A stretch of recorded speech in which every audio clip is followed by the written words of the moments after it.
जागो रे देखो रे दुनिया ये देखो रे ना ना ना ना ना ना ना ना ना ना ना ना ना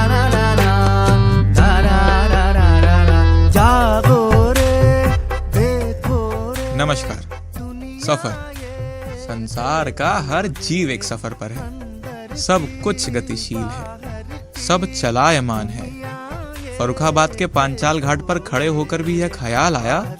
उत्साहित स्वर में मन ने पूछा कि सत्य और सौंदर्य के इस अद्भुत मेल का इतिहास क्या है। आश्चर्य, कोई उत्तर नहीं आया। प्रश्न के बाद आई शून्यता ने मन को असमर्थता की घृणा से भर दिया। सोचा कि सच में इस आधुनिक संसार के सफर में हम भविष्य को इतने पास से देखने लगे हैं कि इतिहास धुंधला पड़ चुका है।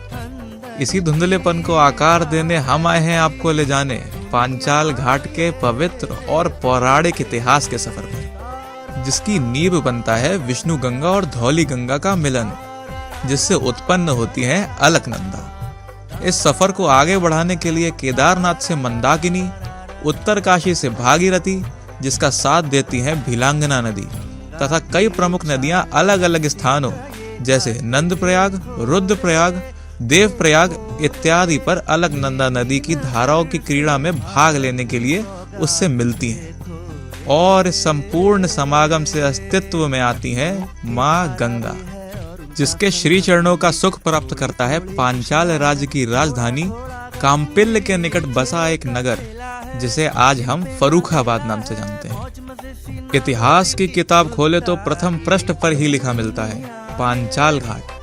कैसे पड़ा फर्रुखाबाद गंगा घाट का नाम पांचाल घाट? माँ गंगा के पवित्र चरणों का प्रभाव इस क्षेत्र पर ऐसा हुआ कि इस क्षेत्र में आध्यात्म और आस्था की ज्योत जल उठी और उसके प्रकाश में कई महर्षियों का आगमन इस भूमि पर समय समय पर हुआ।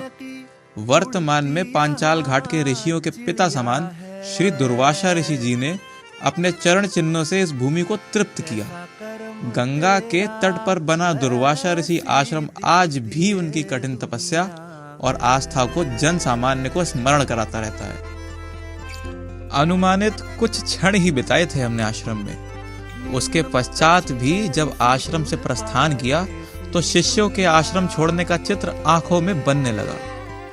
आश्रम से निकले तो आंखों के सामने थी माँ गंगा की शीतल जल की धाराएं। आंखों की थकावट को मानो गोद मिल गई हो। तेज कदमों से हम गंगा घाट की ओर बढ़े और पास में ही बनी सीढ़ियों पर जा बैठे। गंगा के एक किनारे से आसमान की ओर देखा तो मालूम हुआ कि सूर्य की लालिमा चमकने लगी थी और मानो माया के सभी आभूषण उतार कर कोहरे की सफेद चादर ने आसमान को ढक लिया हो। दिन का अंत हो चुका था, परंतु दूसरे ही किनारे पर थी एक नए दिन के प्रकाश की किरण की आस। जीवन की डोर की दोनों छोर, अंत और आरंभ, एक ही जगह बंधे हुए देखकर हम गंगा की धाराओं की तरह भावनाओं में बहने लगे।